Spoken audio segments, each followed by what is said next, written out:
All right, welcome back to another episode of Westcam. Today, we are back on the Europa, baby. All right, so we're going to hit a couple things today. Number one, we're going to look at the head for the engine.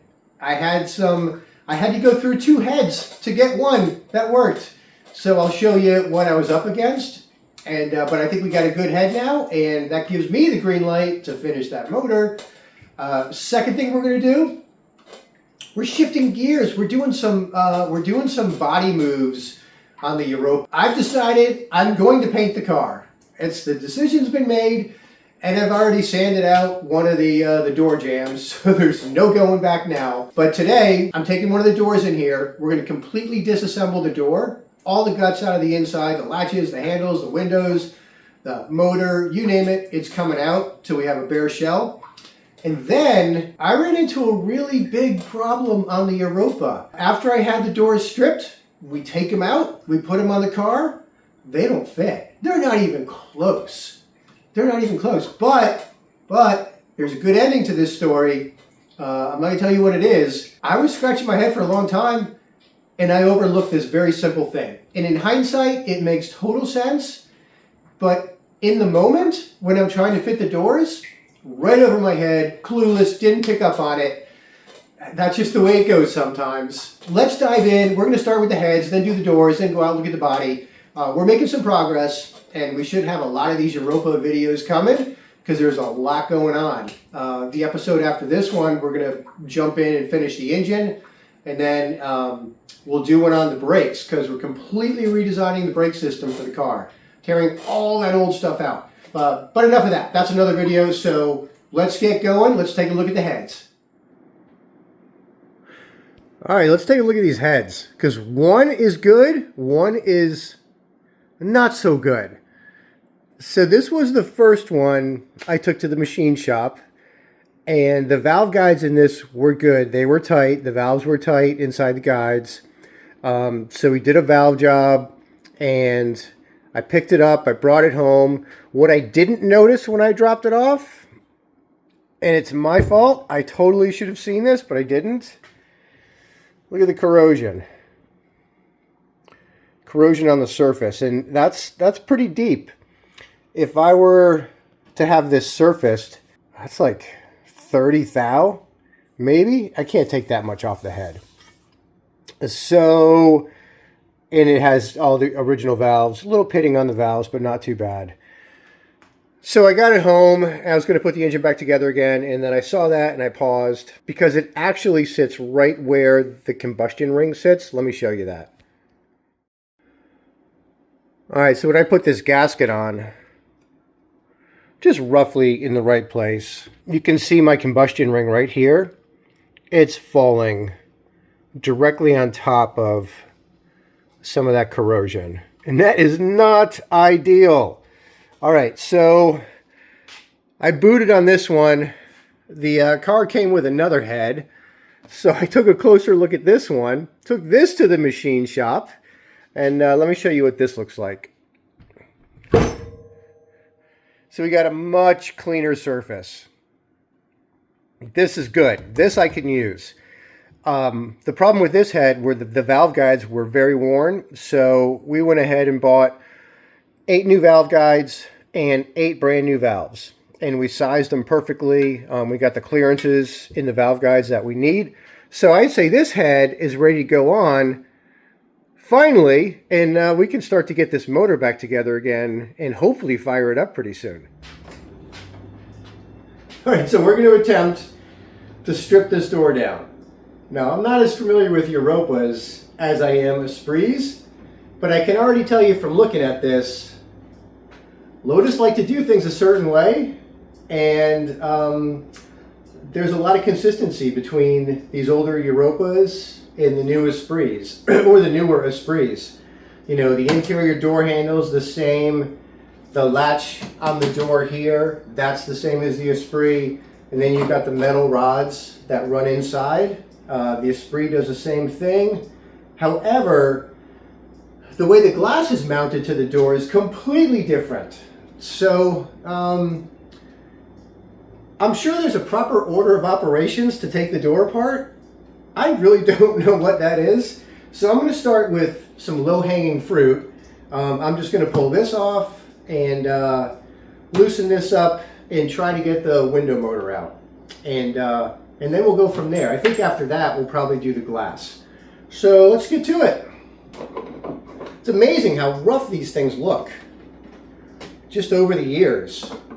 Like this door pull, for example, in the leather on it, it's just showing its age so much. I don't know that the leather's leather anymore. It's really dry, and oh no, it's just cracking as I try to take it off. Anyway, all right, door pull. That's out. Oh, we got some receivers here for the pins when you put the door panel on. Probably need to pop those because I want to pull this leather out of here.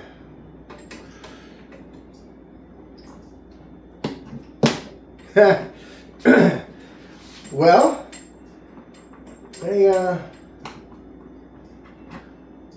it's supposed to be the right tool for the job, but when these things are old and fragile, they just, I mean, you might as well write them off and just get new ones because it's hard to save these. They don't want to come out and they rip.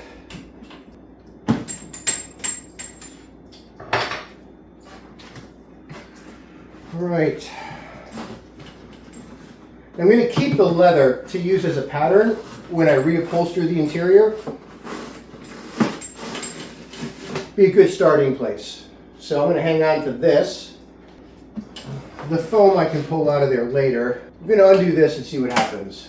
Now apparently there's little clips behind here that these little screws screw into. And as I unscrew this, I can hear them fall into the door. So I'll have to go fishing for those. Now I'll tell you what, on the Esprit, one of the hardest things is to get the rods that go from the door handles to the latch to the outside door handles. Sometimes those are a pain to get to. I don't know what they're going to be like on here. I hope it's not that bad. Those out. Now there's some screws under here. One. It's missing two. I got one. Take that out. Okay. So it's loose, but I'm not any further because I've got that rod connecting over here. And as I thought, oh, look at that, it came right out. Oh, that means that I bet that connection is maybe not so good. Then we got the interior door handle. Probably replace these. You can get these, they're not that expensive. Set that aside. I'm going to go after the window regulator now.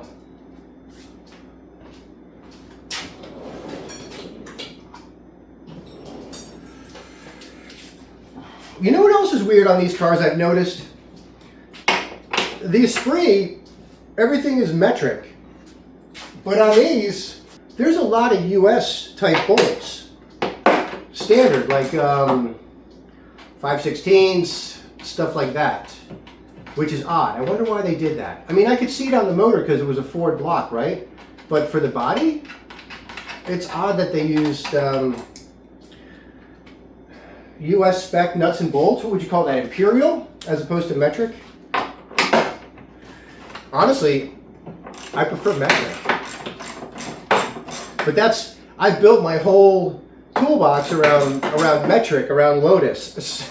So when I've got to pull out Imperial wrenches and sockets, I've fallen out of practice with that because I've been using metric for so long.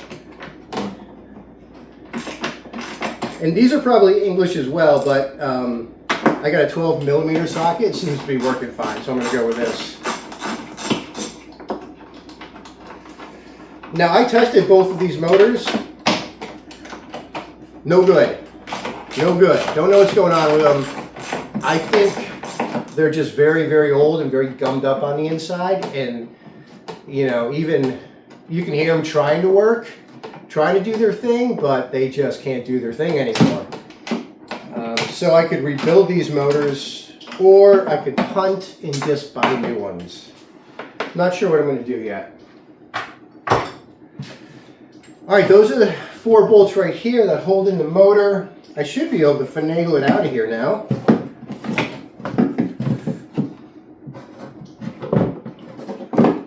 Should.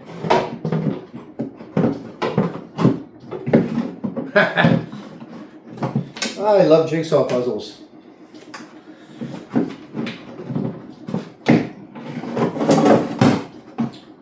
Maybe.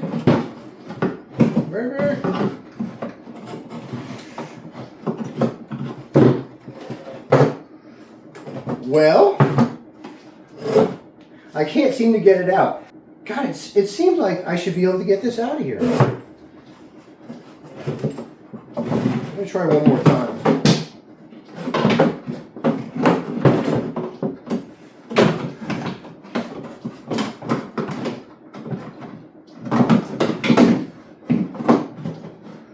I'm going, oh! Come on! I'm so close. Yes! I got it. Cool. We're going to test that on the bench. See how it's doing. All right.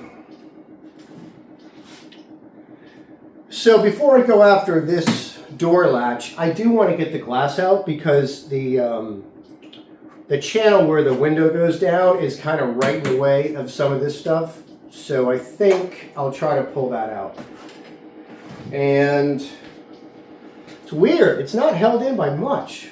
There's nothing in the door that holds this in. I think it's riveted up through here, down here, and then there's some fasteners here, and that's it. There's nothing in the door holding the bottom of the window channels in the door. All right, so let's just start taking some stuff apart. I've got rivets. I need to drill those out.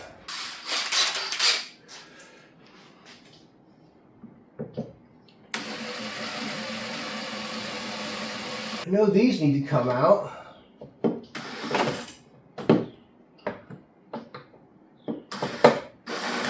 There's also a fastener here. Oh, that's a screw.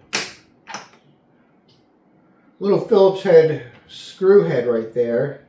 There's a nut on the inside. Great! I can't get a regular screwdriver on there, so I'm going to use one of these short 90-degree screwdrivers just to hold it. Hopefully that works. And then I got to get it from the inside.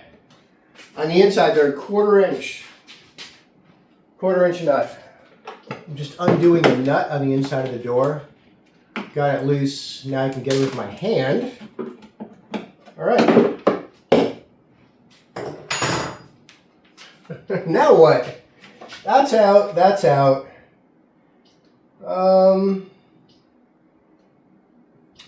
Really don't know what I'm doing. Let's flip it over.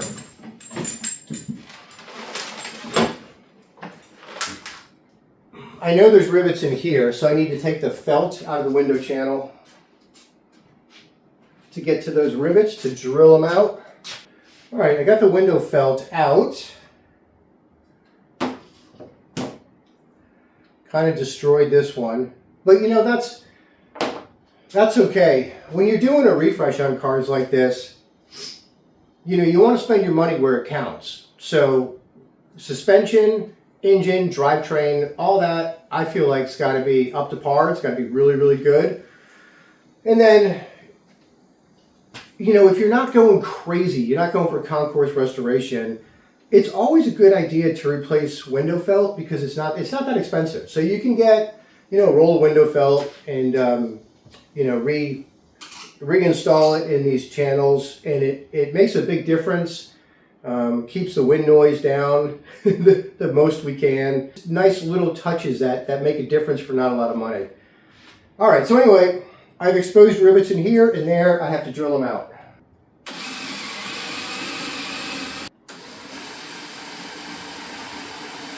One more. I got the rivet heads off. I'm going with a smaller drill bit because I want to get the shaft of that rivet. I want to drill that out a little farther. All right, let's see what that did. I feel like these rivets are still hanging on. Or there's some glue adhesive holding this frame to the door. Oh no. There we go. There we go.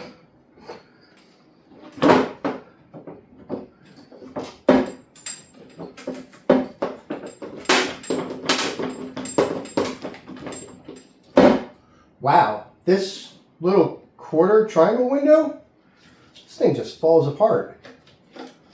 Look at that. That is very interesting. Ooh, and the frame came right out. Sweet. Now the big frame should slide right out. Oh yeah. Gotta grab the glass. I don't want to break the glass. As a matter of fact, does it come out? Aha, okay. Window frame, glass. Nice. Now we can do the mirror, the lock, the handle. I think we'll have more room on the inside now to get to that stuff. Oh, look at that. So interesting. All this old caulk in the window channel was left in there when they painted the car. It just looks like not good, not good. Well, I'm glad I took it apart to find stuff like that, because I definitely want to fix that. All right, gonna go after this door latch. There's 5 big screws and there's nuts on the inside. Tell you what, glad I took those window frames out before I did this. It makes it a lot easier. This should do the trick. It's always the last bolt. It's always the last bolt. Come on. Just come off.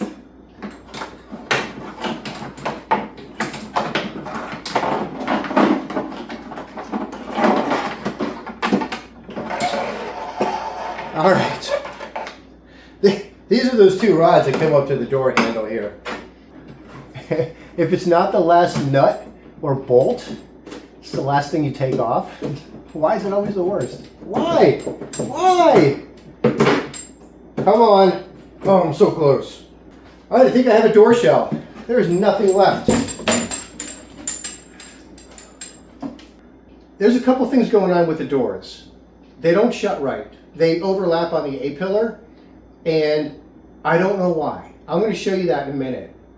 And that's why I took the doors off the car. I wanted to strip them down. I'm doing the body work and the door jambs, because I got to get the fitment of the doors right before I really go any further. I want to get big structural stuff taken care of. I've got a real problem with the fitment of the doors on the car, and I'm not a body guy, so I'm kind of in the early stages of trying to understand what's happening and then come up with a fix. So let's go check it out. All right, so I took the door out, I put it back on the car. I put the pin inside there. I've got the upper and lower mounts for the pin sort of loose in there, so I can move the door around a little bit. Here's my problem. When I shut this door, it wants to be here-ish. And look at this overlap right here. I don't know what's going on. You know, if I try to, like, that would be an okay gap, but when I do that, I'm super low here. And my body line is off right here. So I gotta have this body line in the right spot, which is like there. And when I do that, I just can't get away from this. I swear, if I don't think this happened, but it's almost like this got squashed down a little bit. And it should just be a little higher. So, you know, if I get these gaps down here looking good, this is what I'm left with. I mean, she wants to sit here. She wants to sit right about there. You know what I could do? I could take the pin out and try the door without the pin just to see if it can even fit, because I'm beginning to think it can't. Let me try that. All right, I took the pin out.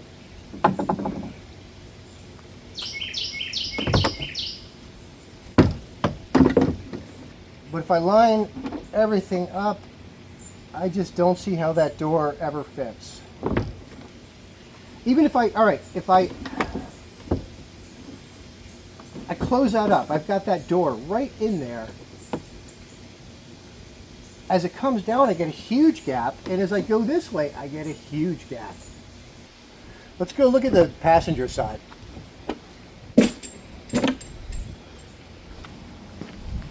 I've kind of got the same thing going on over here.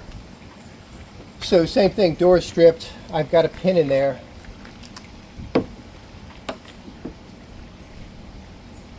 And you see it's just right here. Right there. I'm breaking into the video because right now you guys have seen enough in the video from what I've shown you to know the answer to what's wrong with the doors. Why they're overlapping, why I can't get my gaps right. It's all the information's there. Who's got it? Somebody's gotta know. I didn't know. I was oblivious. And then I don't know how it just occurred to me. You know, you just start thinking of different scenarios and you're like, wait a minute, I think I need to check. And I found out what it was. But if you know what it is, write it in the comments. Now, don't wait till the end and find the answer and then write it in the comments. Just think in your head like, oh shit, I think it's this. And then at the end, just put it in the comment. Be like, hey man, I thought it might be this, blah, blah, blah. Anyway, because all the info's there, why the doors don't fit, and it's a super simple reason, so I'm not worried at all anymore. But anyway, let me know what you think. We're going to keep going. We're going to find out pretty soon. I mean, this one doesn't seem quite as bad. The gaps,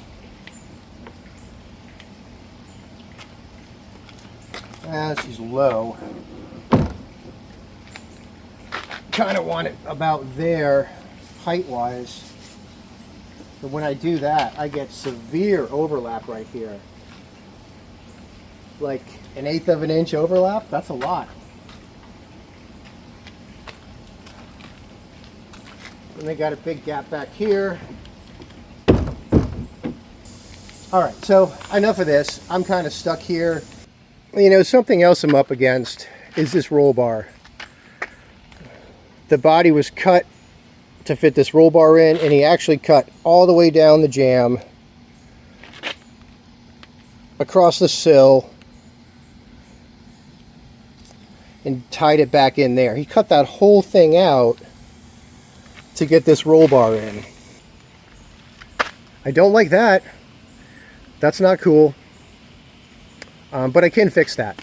So I know where there's some other Europas. I can make a mold of this corner, build this corner back up. So I'm not too worried about that. Well, I had an idea. I wanted to go back. I remembered I got pictures with the car before it was brought to, before it was painted yellow and before the roll bar was put in. And I found this picture. And those door gaps look perfect. Now it's hard to tell, and you know, I don't know. Do you guys do this? Like, I'll look at a photograph now, and I want to do this to enlarge it, like I'm on a computer. Is anybody else out there doing the same thing? It's become a habit. But that door gap looks really good. Same car, same door. I think I figured it out. I was sitting out here just pondering. I'm like, God, it looks like that roof just needs to go higher. So I opened the door. I stuck my hand in here and I just kind of pushed up. And I saw a lot of flex in the back. So I shut the door. I came back here and I lifted the back of the car.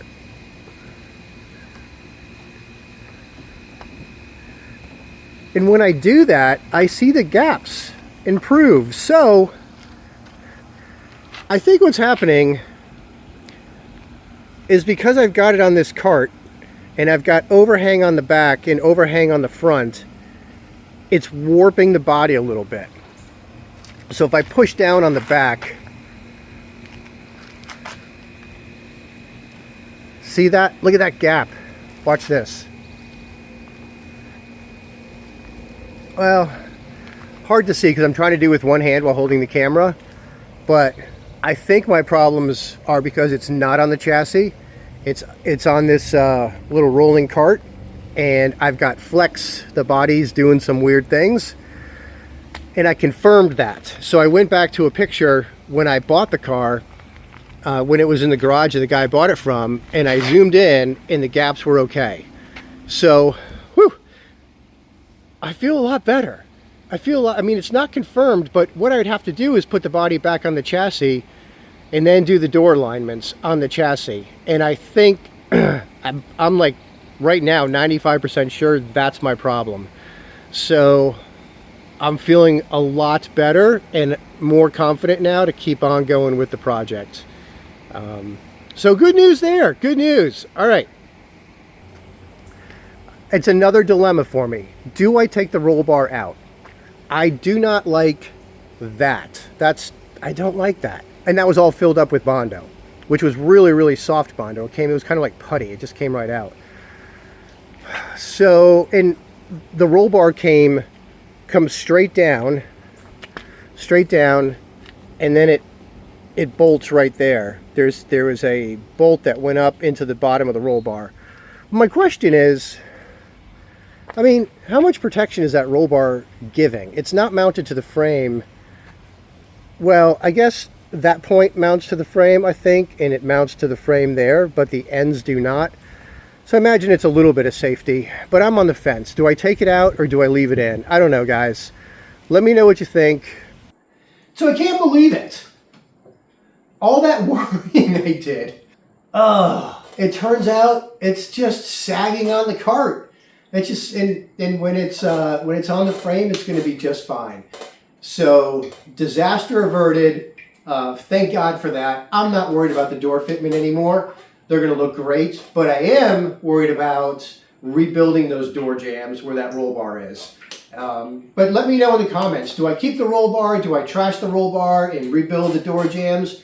Let me know what you think, because I'm kind of open right now. I don't have my mind made up one way or the other. All right, until next time. See ya!